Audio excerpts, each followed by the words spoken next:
The To Be Determined Show live Wednesday nights, 9 Central Standard Time. Join myself, the Oracle of Ominous, the Wicked Nemesis, the Grand Design, Clyde Braddock, and the Magic City Motor Fast Eddie Layne as we take you to the edge of uncensored. Yes, we go uncensored, so make sure you have your earmuffs.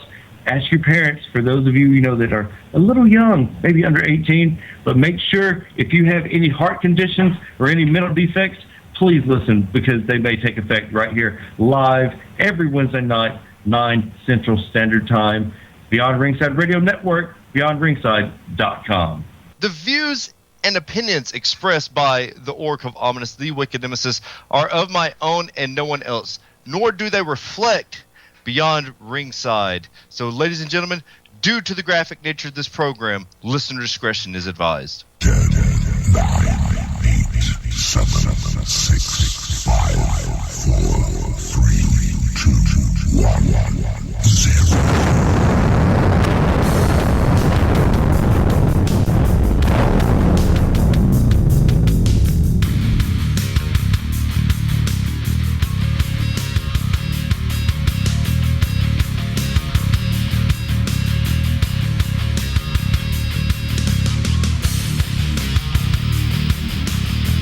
We are live, the To Be Determined Show, Beyond Ringside Radio Network, beyondringside.com, as well as the Beyond Ringside Radio app and ProWrestlingRadio.net. Thank you for those checking us out on Spreaker, on Jesus Christ, Ustream, iHeartRadio, YouTube, on the replay, every fucking thing above. Thank you for all the social media follows. It is all thanks to one man, my producer extraordinaire and host of Beyond Ringside, which you can catch live on all of those apps, and then some 5:30 Central Standard Time, as well as archive.org, is one and only the Magic City Motormouth, Fast Eddie Layne. Eddie, how you doing this evening? I am doing wonderful. You ever have one of those days where you wake up and you feel like you're walking in molasses and everything is just going in slow motion and you're not high? That's what today was. Yeah, I feel like that every time I watch an O'Malley singles match. Oh, shoot. Well, hell, it could be worse. You could be watching JP McGregor match, having to blow your fucking brains out. No, no, wait a minute. I got to say something. Before you jump on that one, I was at Rockford, Alabama. I made it there after the birthday party that I DJ'd, and I saw the match between him and I believe it was Bull, and it was actually a good match. Okay. So I've got now. I'm not. Okay. Are you sticking up for Powder? I did enjoy JP's work in Powder. Funny. Well, at least we know what the P stands for in JP McGregor. Stands for Powder. Would it be Junior Powder? I want to know how in the fuck he kept his eyebrows from never growing back. It must be one of those like weird ass like genetic defects that only like specific types of gingers have. It's like when you're mutated. It's like when your mutated cells and genes are retarded. Well, never mind. That's Paul Lee. But goddamn it, if I'd ever had a fucking Manchurian candidate, I swear to fucking God, I would have invested into the South Vietnamese, to the Viet Cong doing that, because yeah, that definitely, the Manchurian candidate almost happened, people. We almost lost somebody that we should have lost instead of Kimbo Slice and Muhammad Ali. Rest in peace to those two. Paul Lee. God damn it. Why couldn't that bitch fucking have just one shot? Just dick. Just blow his fucking dick off. Been happy with that. Would have been okay with that. I mean, well, security was obviously kind of slow. If old lady got up in the ring, pulled a knife out of her, whatever. I don't know what she had. Knife? I thought it was a gun. Yeah, she pulled a knife out and cut out. He had apparently tied up whoever he was wrestling. Oh, that's it. Okay. He wasn't working. That motherfucker's not a worker. And him talking about being a millionaire, carrying Gallows bags did not pay that much. But yeah, and then she had time to pull the gun. And and that was all before. This woman was in her or her 60s. 57, I think is what she was. 57? I think it was 57 or 67. Yeah. Who cares? Boys. Georgia people look older than that most of the time. My mom was pulled a gun on AJ Steele. Bro, the fact is, he should thank whatever deity he worships. And it's probably a freaking... It's It's a dollar sign with his face on it. Yeah, but he should thank whatever deity he worships Yeah. that As he's I said, still around. As I said today, he is a toe turd on the lawn of professional wrestling. And too bad we can't have an in memoriam of him. Oh my gosh. Because he can thank Leon Stresser, speaking of Leon, because he was about to lose his fucking nose in that fight. I was going to bite that motherfucker off and shit it out. We just dive right into it this week, making up for lost time, aren't we? I guess so. I mean, and let us not forget, this man doesn't even eat pork, but he was going to eat his nose. So there we go. You're going to eat the hog snout, huh? The disdain is great. Still, after all this time. I hate him. At least the stuff with JP's at work. At least I actually like JP. I just like giving JP shit. Yeah. We didn't even get a chance to talk about Leon bleeding like a stuffed pig at Global Warfare. At 9:30 tonight, we are scheduled to be joined by the Aries Brothers, the violent gentlemen themselves, Scott and Double A, as I call him, Andrew Aries. So they will be joining us. But Global Warfare, holy shit. Boy, did Leon fucking bleed. And congratulations to Mad Justice in keeping their title. Yes, congratulations. Actually, I do believe part of that congratulations goes to you. No. Yes. You were the one that said Bullet Bob wanted to get in touch with me. Yeah. I was like, what? I didn't even know Bullet Bob. Yeah. He was just like, hey, I know you have heat with O'Hagan. Make sure they don't do anything. I said, okay. And he said, you mind if I smoke this cigarette? I said, of course. Go right ahead, sir. Yeah, like anybody's going to tell Bob Armstrong he's not going to smoke a cigarette. Hello. Ric Flair's standing there at the fucking urinal, waiting for me to shake his hand after I just got done pissing and washing my hands like I'm going to shake his hand for a second time. Like, you, okay? No. Bullet Bob asking crew, Sean, Scotty Blaze, Bishop, and myself if he can smoke. We were like, are you really fucking, like, we're glad, you respect us enough to ask it, but get the fuck out of here. The Usos just laughed. Yeah. Eddie was there. Oh, Eddie was there that night. Oh, boy. Oh, yeah. Y'all both said, oh, Yeah, boy. At the same time. it was fucked up. Fucked up night. If you're talking about Zamora Shrine Temple, that's still the place that shall not be named for the person who shall not be mentioned. Don't ever do that around you-know-who. Oh, God. Oh, yeah. You want to see a dog crap barbed wire, you go ahead and mention Ric Flair and Zamora Shrine around him. Yeah, that motherfucker there lose his fucking mind, rightfully so. Yeah, that's one of those situations, and here's the shoot. The terms of endearment on that contract got changed more times than an octuplet set of diapers. Dude, man, that was just... I felt so bad.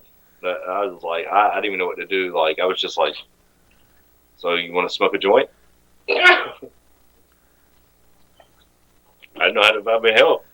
All that shit happened. Everybody's just sitting around. Everybody I knew this was like, I actually happen to have one. Anybody want one? Yeah, Everyone's like, sure, let's go. Boogity, boogity, boogity. Yeah. People that didn't even smoke. Fuck yeah, they get the fuck out. Watch that limo drive away. We're like, oh, shit. Yeah, you were... The Aries Brothers, those guys, as we all know, you can throw, as I've always said, Charles Anders into that group, Dylan Cook, Doom, Eon, Jeremy Foster, all those guys. They are the next generation, the new wave, if I can steal a term, from up under one of the best relatively known tag teams in Georgia history. And they should be more well known than that, but as well as talent and money. I digress. They are the future of professional wrestling. We all know that. Everybody that listens to the show knows I preach about these guys, and those guys are definitely money, and tonight we will get to talk to them about their humble beginnings. We talked to Charles Anders when we last spoke. Charles, always a great guy, went out and PWA. We talk about Charles going out there and just wilding out at Peach State. I mean, that was a great match. Yes. Very. And I was glad I got to manage Charles, because I told Amy beforehand, I said, Amy, I love you to death, but you're with Ace. Shane and Charles are with me. And she's like, okay, Wick. Is it okay? That was a great thing. Eddie, your thoughts on I know you weren't there, but I know you've seen what come out of that. Your thoughts on that pairing and what happened after that, sir. Look, when it comes down to it, I'm really kind of stoked for the 18th because after everything that transpires that I've heard, I have not seen video, I have not seen pictures, I've heard second and third hand accounts. So I'm kind of like at a deficit right now. But by the same token, I know that you mentioned the Aries Brothers, and that's kind of like hostile territory coming into our backyard, or specifically your backyard, because they're going to be on the opposite side of the cage from you at Stranglehold. Well, I mean, we do have Salvadaro, so... Which, that's another circumstance that I am just flabbergasted about. Look. We all were, sir. I was flabbergasted that the microphone worked for even a second. But, I mean, things like that happen. I'm actually, speaking of microphones, I've actually got some new microphones on order that we're going to be using on the 25th in Pell City. Oh, boy. Don't throw them. No, these are specifically for commentary. Oh, good. Oh, dear God. Yeah, because... Oh, by the GCW, the new edition is up. A new format, which I'm glad because now you don't have to worry about copyright infringement. There you go. In other words, we took it back to the old TV format, if my notes are correct. Oh yes, it definitely fade in already in the ring. Yeah. It's going to take some getting used to some of the fans, but I definitely am in favor of that, as everyone knows, because I've been bitching about that. We're going to come out with something at least just instrumental. You don't need to come out to Master P, how you do that there. Like, we all know that will get flagged. Yes. I know you want to be, cool and come out to something that represents you, and that's fine, but come on, instrumental. Come on, guys. Can't use that shit on TV. Nobody's going to come out to them. Well, even though I do think they should let Apollo Crews, a.k.a. a Nation, it's who always be to me, always be Nation to me. I'm sorry, Apollo. No, they should definitely let him come out to Kanye West. It's amazing, because every time I hear that song, I think about that motherfucker. Yeah. Like that beat, and just his presence. And we haven't talked about the brand split. A lot of things to talk about, but Peach State on the 18th, man, it's coming back. I know there's been some regulations and some rules added in. There's gonna be some stipulations that I can't talk about. I've been put on a gag order for that, but the 18th, make sure you're there in Carrollton. It's going to be a hell of a show. And then the 25th, man, we've got a lot. We all saw Braddock in the neck brace. Braddock's going to be hungry and ticked off on the 25th. Backstage, also saw Charles Anders and the Aries Brothers. They were at GCW. I mean, there were several talents there. Eddie, should we talk about everybody that was there just for that big event? Sure. Bring them up, dude. Who else was backstage? We had... No. We're not going to mention him. No, don't mention that one. Sorry, not going to happen. NGH, baby. Not going to happen. Ask, yeah, that way. Oh, Sergeant Hammer was there, thank God. Thank you. That was the one I was hoping you would mention because, it has been... Go ahead. Sergeant Hammer was in great shape. Yes. You have some individuals that leave a company under precarious circumstances. And for those who don't know what we're referring to, of course, this is a matter with Global Championship Wrestling, our home, one of our home promotions, where a former, I would almost dare say, Triple Crown winner, Sergeant Greg Hammer, one of the most respected members of the locker room, had a personal tragedy, and within a few months after that, went ahead and stepped away from pro wrestling. Which it was completely understandable. I mean, he and I never really had a chance to sit down and do an extensive conversation, but I knew in his heart where he was, and he needed a change. So he got away from it. I hated to see him leave. I feel that Hammer is genuinely one of the class competitors that Global has had. And Wick, you can attest to this just as quickly as I can put it out there. This is a man who, regardless of the circumstance, never bitched, never whined, never complained, showed up, made his presence felt, worked his ass off in the ring. When asked to cut a promo, he cut a promo. He didn't always want to cut one, but he would cut one if he needed to. That's, of course, one of the reasons why Howard C. Cross was one of his managers. But this man was, like I said, and when you lose somebody like that in your locker room, you feel it. And when that person shows back up, comes back in, he'll probably never step inside a ring again. He may not. Never say never in this business. But watching him walk in front of us and extending the gesture that we're both number one, when I looked at you and said, that's who I thought that was. And it's just like every one of the memories of being able to work with him, whether I'm commissioner or just announcer or whatever, and you have those circumstances where it's somebody that's always cool to work with, I remember those times. And that's why it's like, Sarge, dude, I said it a minute ago. I'll say it again, and I'll say it 100,000 more times. To me, you're one of the cream of the crop. Genuinely, it was always great working with you, whether it be at Global or anywhere else. And it was great to see you back at Global Warfare. Wick?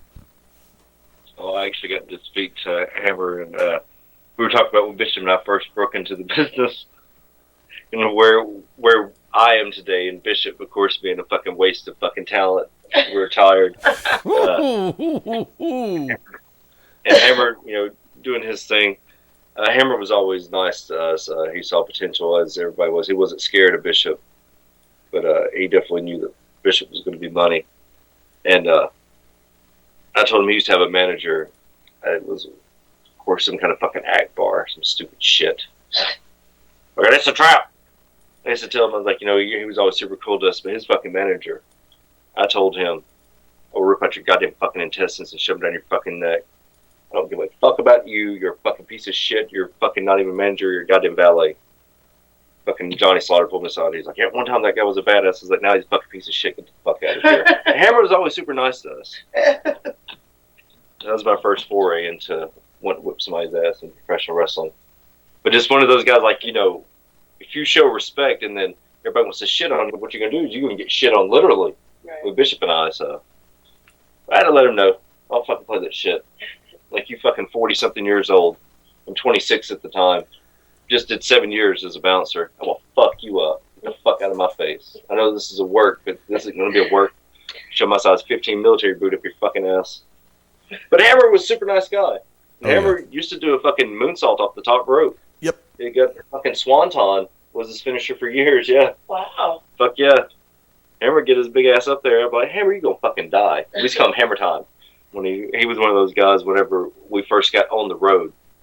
Of course, Kid Chaos, Johnny Slaughter, Joe Slaughter, Damon, Joey Sartain's fucking stupid ass, Bishop, myself, we used to always do our little tours all over Georgia and Alabama, and Mickey Henry's. Hammer was there at Mickey Henry's.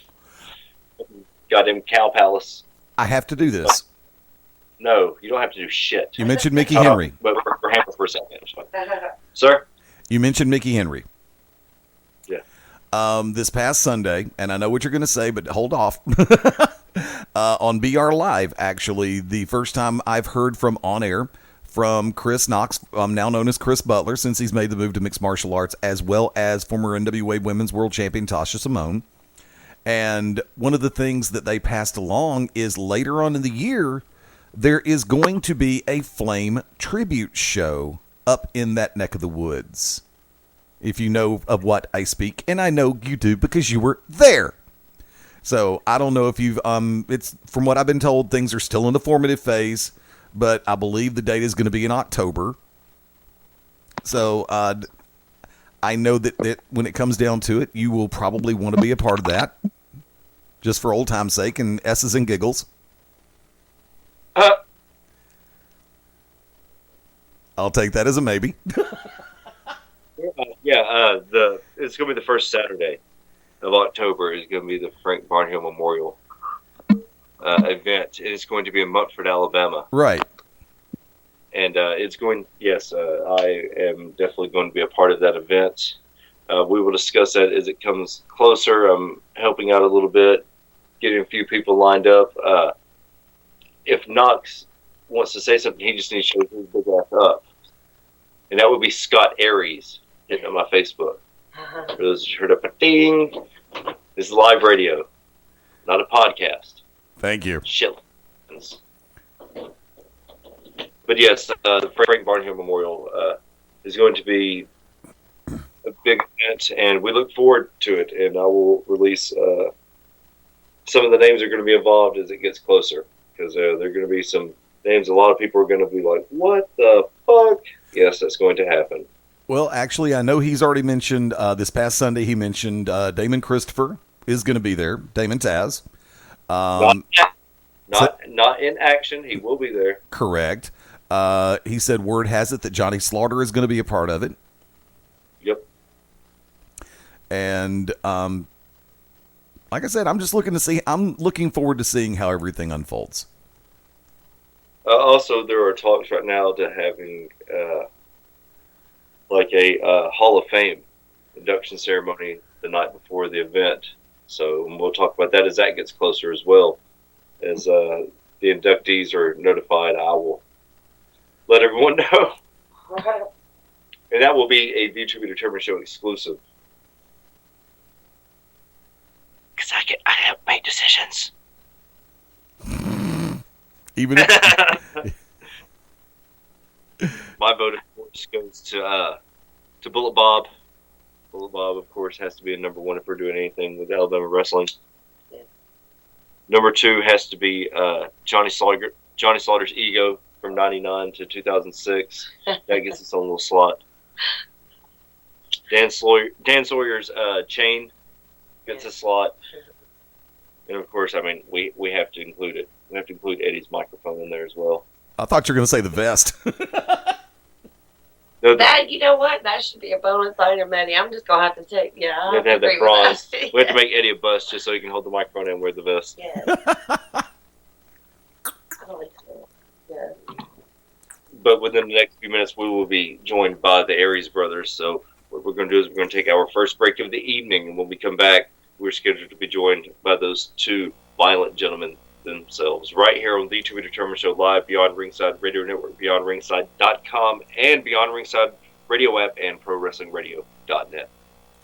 Howdy, friends. This is the Magic City Motormouth, Fast Eddie Layne, with your invitation to join yours truly, along with Mark Mabo Bowman and the Oracle of Ominous, the Wicked Nemesis, every Sunday night, 6:30 p.m. Eastern, 3:30 p.m. Pacific, for Beyond Ringside Live. Wrestling, mixed martial arts, sports talk, and a whole lot more. Keep your eyes open on BeyondRingside.com for all of upcoming show information, and of course, catch us on social media as well. Until then, we'll see you this Sunday, 6:30 Eastern, for Beyond Ringside Live on the Beyond Ringside Radio Network. Sunday nights at 11 p.m. Eastern here on BeyondRingside.com. Join us for the Midnight Black Mass. Myself, the Reverend Dan Wilson, brings you the dark gospel of professional wrestling, uncensored, unedited, uncut, and not for the faint of heart. You can find out more about us at youtube.com/pottyhumor or subscribe at Potty Humor on iTunes and Stitcher today.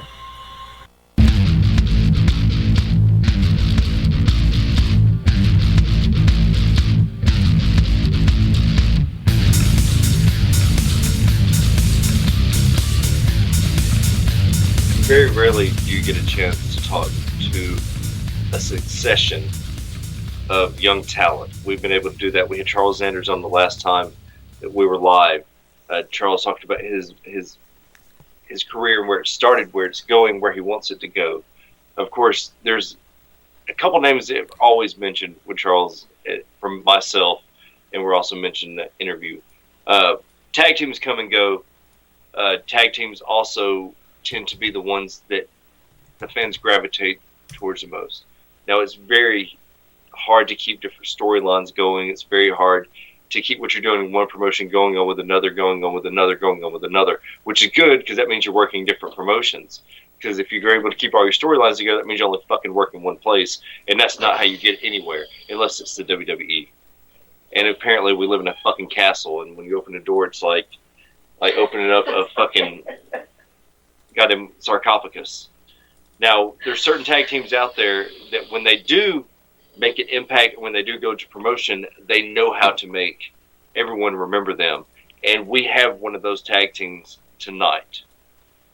They started off humble beginnings. A lot of you don't know them. You will get to know them. Number 1, number 2, the left and right punch, the left hook to the right jab. Scott and Andrew Aries, you will hear me say double A. That will be Andrew. Just fucking get over it. Get over yourself. I call people by nicknames that I decide when I want to call him that, and I call him this all the fucking time. Scott, double A, how are you doing this evening, sirs? Doing great, man. How are you doing?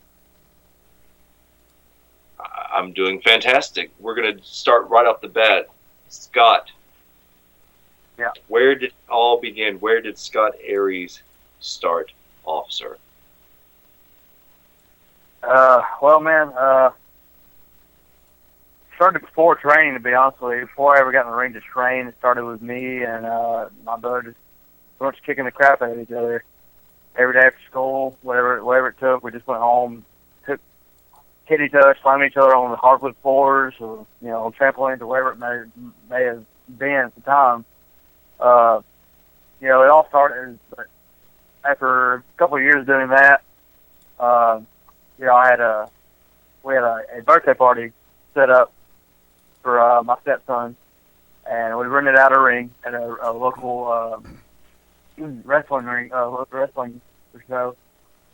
And me and Drew, we always had the urge, so we bought actual gear offline, kick pads, trunks, everything, shoes, everything, man. Just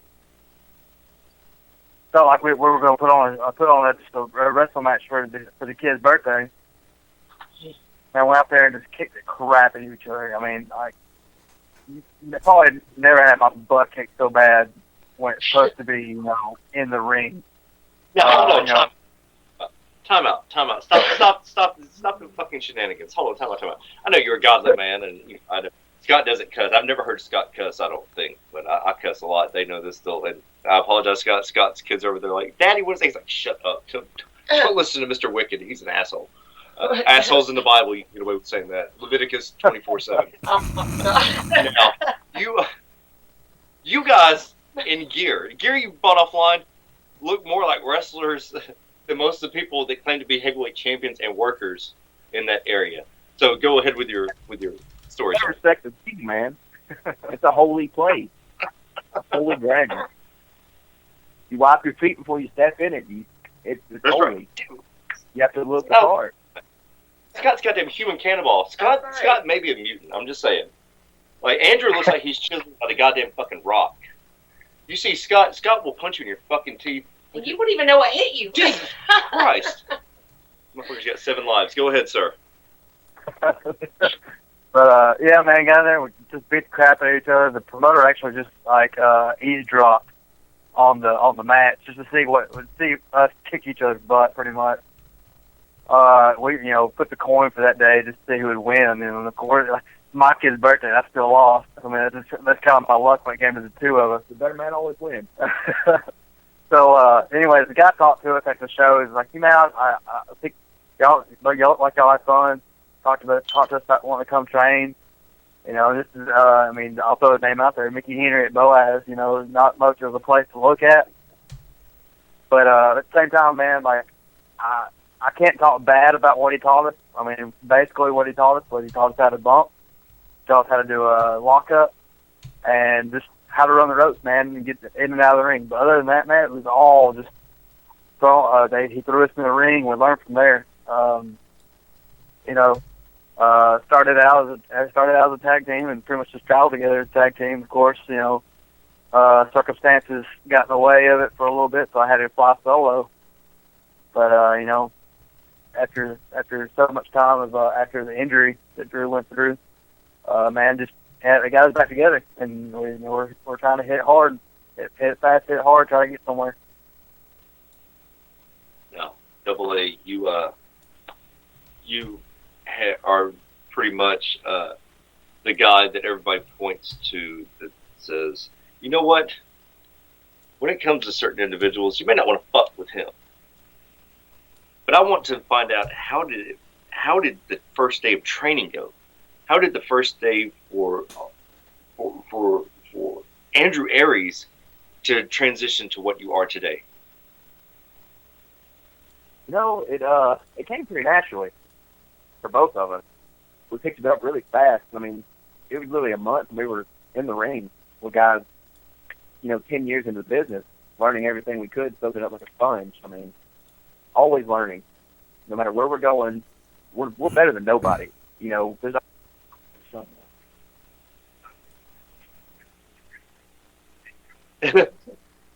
Douglas, hold on for a second. I'm trying to do an interview. Hold on. Scott, what was your first day of training like?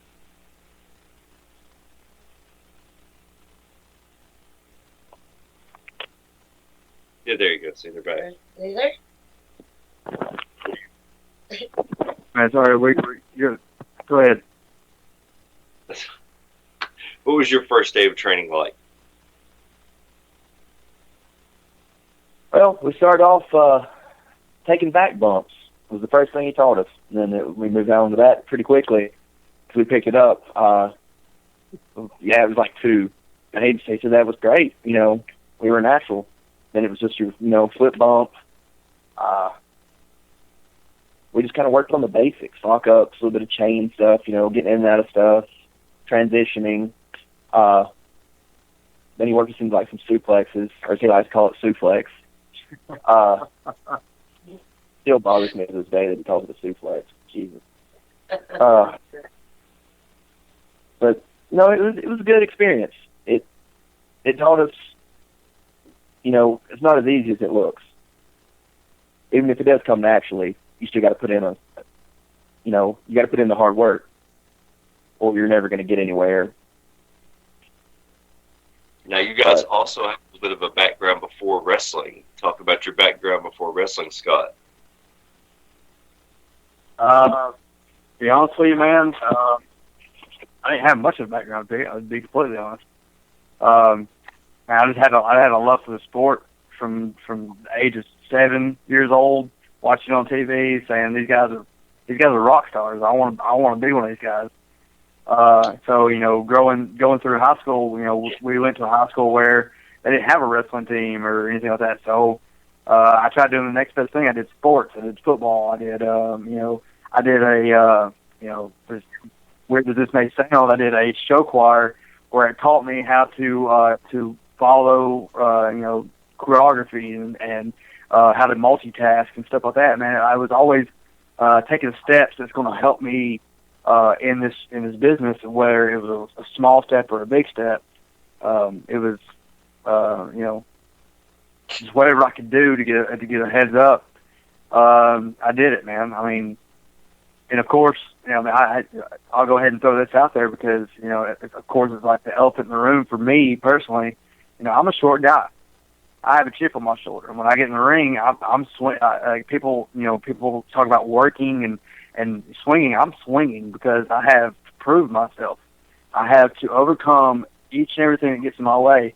I don't have it as easy as some guys do, where they just have a natural chiseled look and height and whatever else.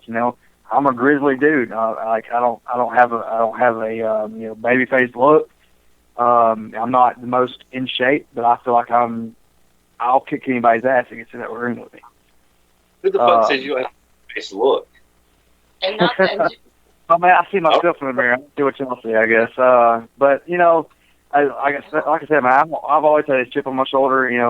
I've been told I'm too short to ever going to be able to go anywhere, and I'm proving people wrong. One step at a time, I'm putting myself in positions where I'm going to get to work people that are going to get me somewhere. One of the biggest influences I've had up to this date in ring with was Jimmy Rave. Basically I was married to Jimmy Rave in wrestling for about 6 months.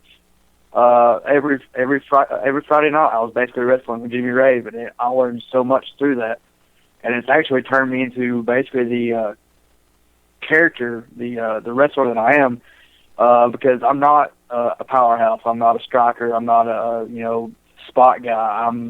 I feel like I'm more of a technical submission specialist. I'm going to put you in a pretzel and try to make you tap out. Look like he's not a striker, and I watch him throw that fucking forearm. Like, wham! Start taking motherfuckers' head off. I'm not a striker. Those on the receiving end of a strike from you. Probably Everybody's getting one good hit, man. Everybody's got one punch. Oh, God. Oh, yeah, he's definitely a striker. Yeah, my jaw says otherwise. Yeah. Trevor Eon if you're a striker. Yes. I'll see Trevor get kicked in the fucking balls and ask for more.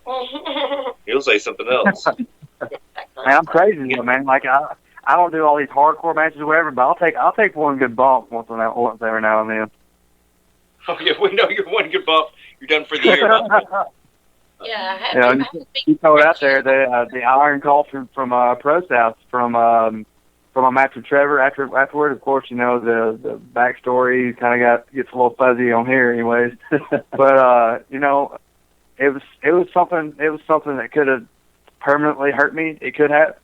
But you know, I thank God for keeping me safe. I think for the guy giving it to me for keeping me safe. And you know, I trust the people I'm in the ring with. If I don't trust you, I'm most likely not going to be in that ring with you. Especially when I won't take nothing like that from you.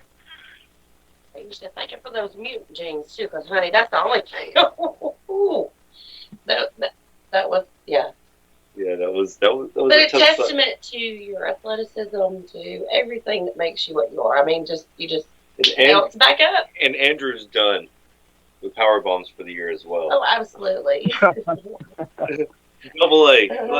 How do you feel being in such a rivalry, such a feud with Scott at Pro South? Because you guys, once again, one of my favorite people in the world, as everyone knows, Trevor Eon. He will always be doomed to me. Go fuck yourself. You don't like that. I mean, you guys, first of all, 4 of the brightest young stars come out of one place that everybody seems to shit on, and that's Mickey Henry's. Talk about Jeremy Foster, the Aries Brothers, talk about Charles Anders.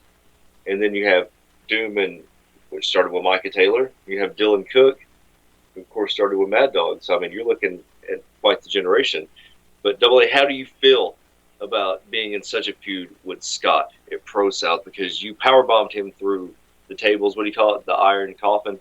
Through the chairs. Yeah, through the chairs. What the fuck am I talking about? Goddamn, I ain't taking away from that spot. Whew.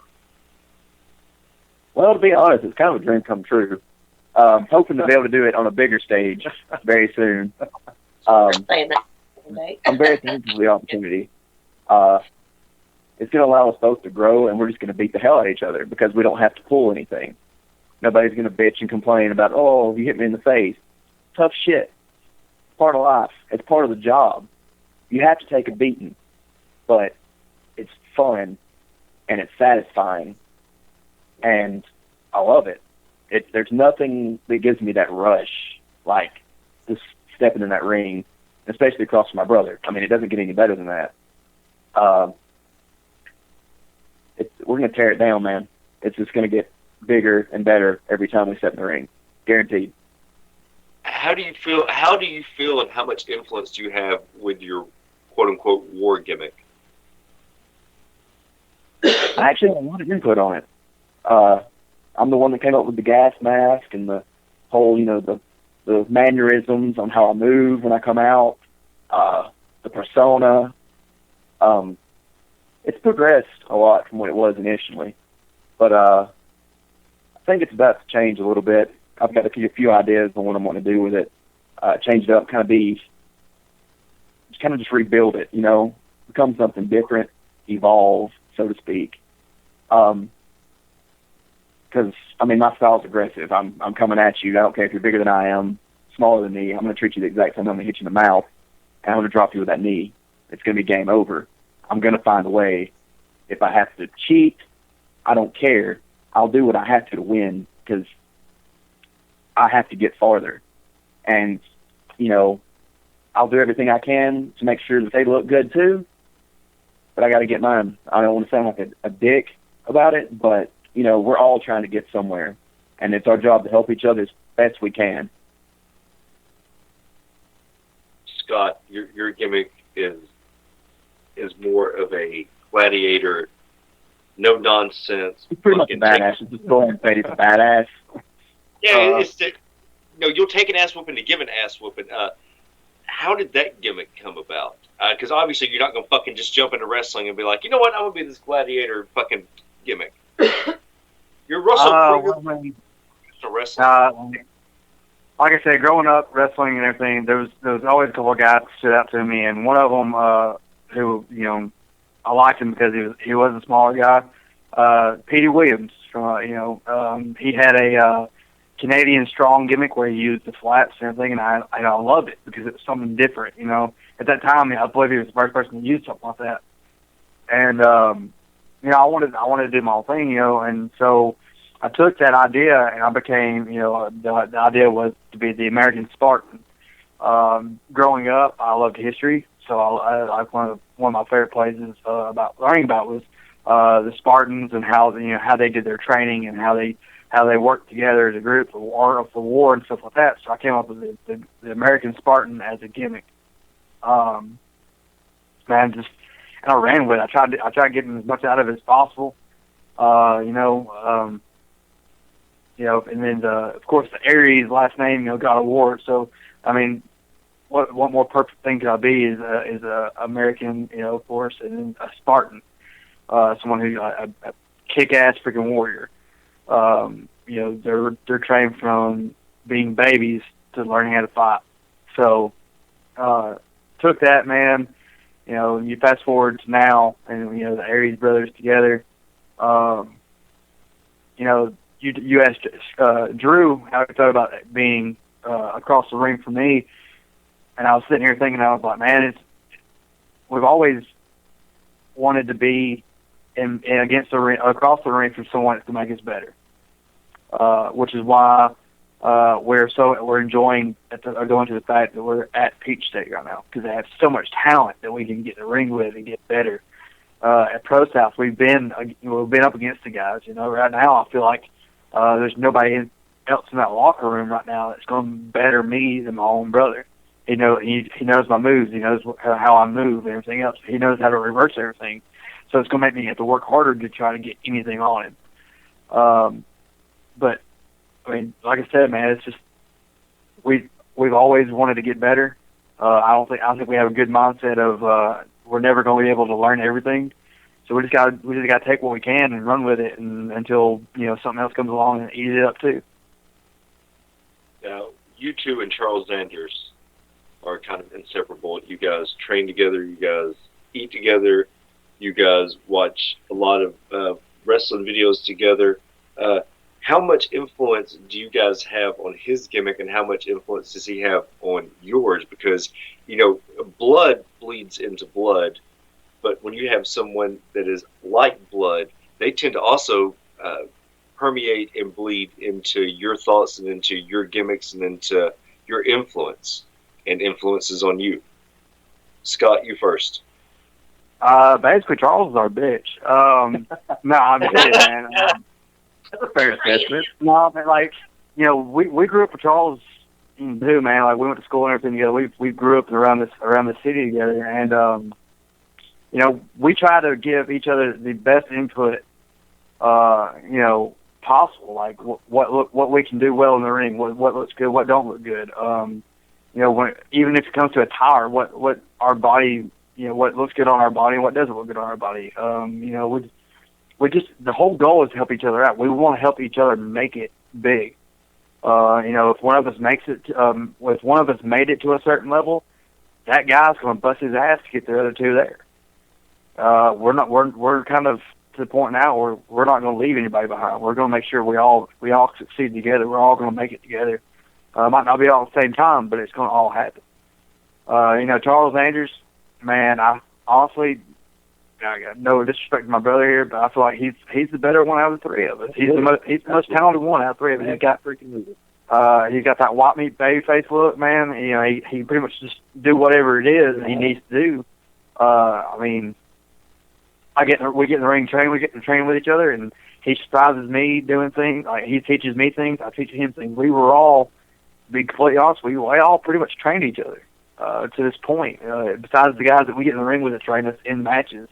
But before shows, after shows, when we get in the ring with it just being training time, we're training each other. We're the ones that's, going through holds and, working on movesets and mannerisms, facials. I mean, that's he's our third guy. I mean, we travel the road together. We whatever it is, man. I feel like he has a big input. He has a big input on who the Aries Brothers are as a whole. So I feel like in a way, we have a big influence on who Charles Anders is. But all together, man, we're just out there to better each other. Double A.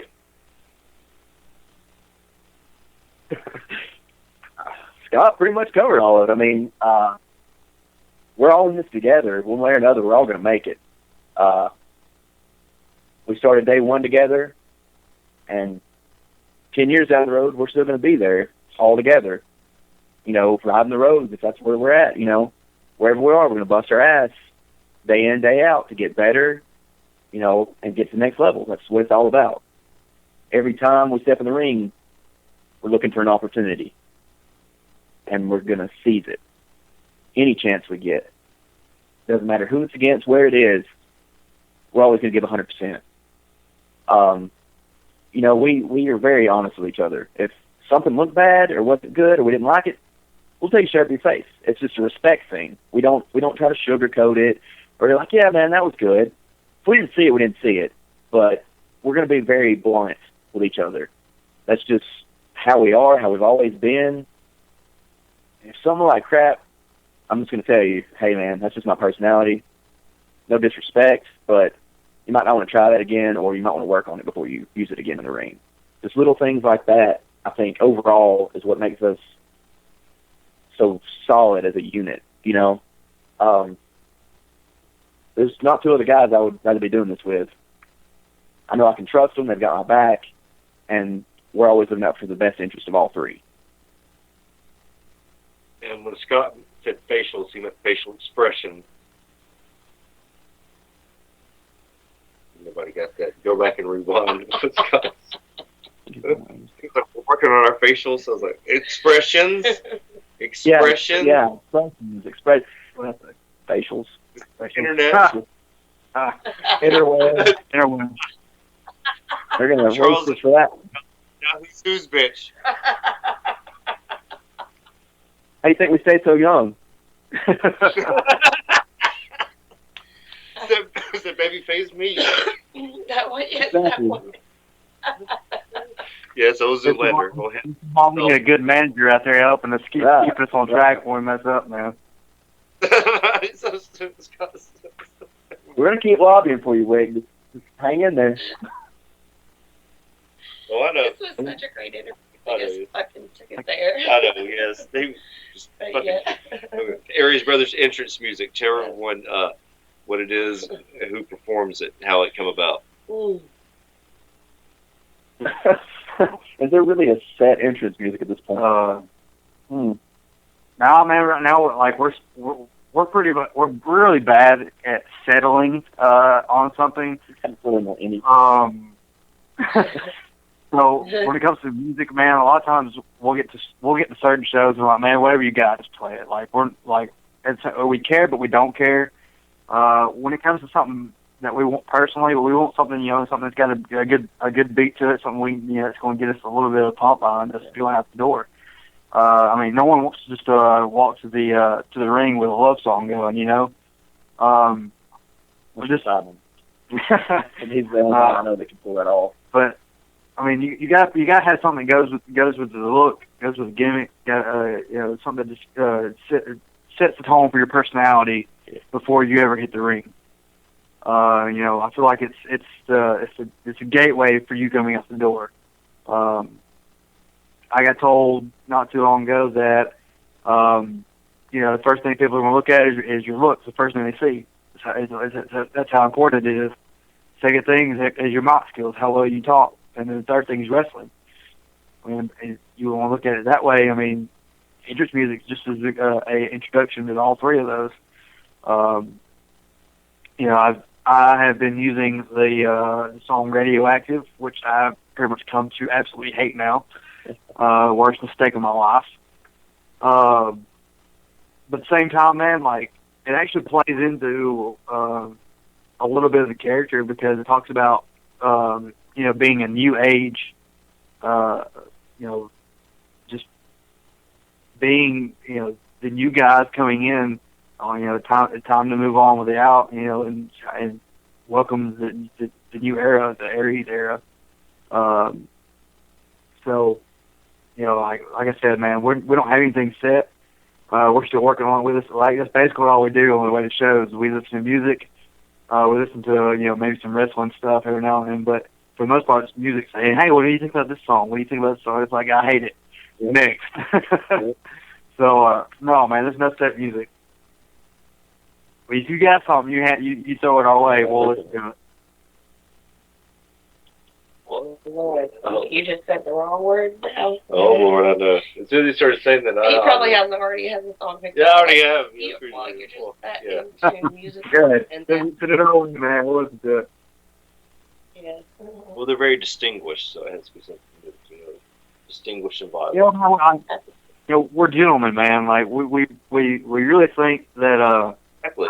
we respect those until those people have ruined it for them. Like, I'll show anybody respect until they don't show it to me. I'll be the first one to show it to you. I don't care if you don't show me. If we don't have any bad vibes, we're good to go. I'm a gentleman. I'll play along, whatever. But at the same time, as soon as you ruin that trust, whatever you're not going to get it back easy. We call ourselves the violent gentlemen because we have a good side, but when we're in that ring, dude, we're in there to take your head off. That's how you do it. Eddie, jump on in, sir. Over the years, there have been numerous brother tag teams. Some have gone on to excel on the world stage,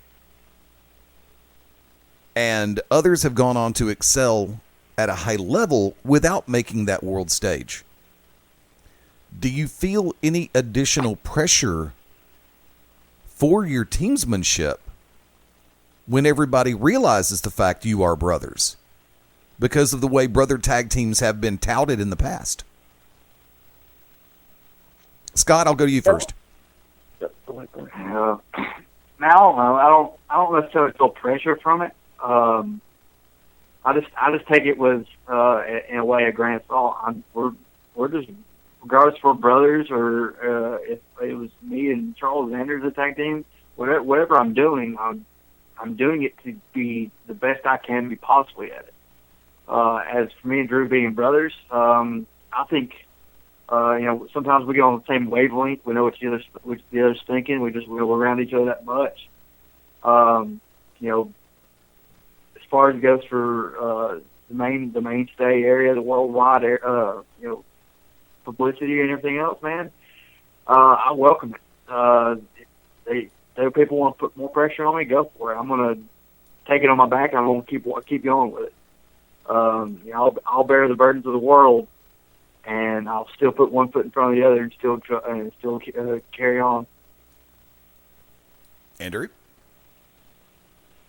Honestly, no, I don't feel any pressure from that because we're our own entity. We're not like everyone else. We're here to stand out. We're not here to get lost in the shuffle. They say the cream rises to the top. Well, we're the cream. We're here to be the best. We're here to be the guys, the top guys. We want to be the ones, putting butts in seats. That is our goal, and to leave the people happy and glad they showed up and, gave their money to watch us perform in front of them. That's what we're about. We're there for the people and to get better. We want to be on that world stage. We want all of that, We want to be performing in front of 70,000 people. That's our goal. More pressure, that's fine. We'll adapt and it'll make us better. It's opportunity is everything. If we're given the opportunity, we're going to run with it. That's what we're all about. Wick? What are your favorite tag teams to watch out there? Does it have to be national scene. You can be independents. Good question. Man, I'll be honest with you. One of the top tag teams I enjoyed watching was the Wolves with Davey Richards and Eddie Edwards. I thought a lot of the things they did was really unique, really played well. I thought they had a similar size with me and Drew. We just, I kind of really enjoyed watching them, along with a little bit farther back, the Motor City Machine Guns, Alex Shelley and Chris Sabin. Two guys who any day could be the top guy in any company, but put them together, they're the top tag team regardless wherever they go. New age guys. I don't really know who else would fall in. I enjoy watching a lot of tag teams, man. Tag team wrestling in itself is a whole nother ball field. You can't just go out there and get your stuff in, and everything else you got to worry about the other three guys in the ring, your partner included. You got to share the stage. Can't be selfish, At the same time, you have a partner out there for a reason. Let them help you out. Get them in there. Let them help you dominate the team that you're going against. I enjoy, of course, we'll talk about a little bit higher up margin than New Day. You can't dispute. They're entertaining. I enjoy whatever they're doing, promos, backstage stuff, in-ring stuff. It's entertaining, whatever they're doing. It's not necessarily what I would be doing, I would think, at this point. You never know. Money talks. But at the same time, man, the whole point of this business, in my opinion, is to entertain. And if you can do that, going in the ring and playing on a trombone, or if it takes, 800 falsies in the finish to entertain somebody, you get paid to do that. So, anybody you think of tag team one? Honestly, I'm enjoying watching the Revival on NXT. I like their style because it kind of matches us. They're brute force. They just punch in the mouth. Their shirt says no flips, just fists. I love it. It's genius because everybody nowadays wants to do a bunch of flips, which is nothing wrong with. That's not my thing. It's not your thing. But they're bringing back an old school style, which I really enjoy. I like that, just, smash mouth. Like, I'm a huge fan of strong style. I love that. That's kind of what I instill myself. So I'm a big fan of the Revival. Which is funny because you're a strong style fan, which I am too. But that's more your thing. And my thing is a lot more. I'm really gotten more into a British style wrestling, technical and reversals and stuff like that. I've even started going back and watching, 1973 versions of Jim Breaks, and I'm enjoying all the stuff that he used to do. I feel like he's a guy about my size, getting in there, and he was the top heel, and you can't dispute that. You can go back and look at anything that Britain did in the 70s and the 80s. He was the guy, and he didn't have to do much. He did his game, and people loved to hate it.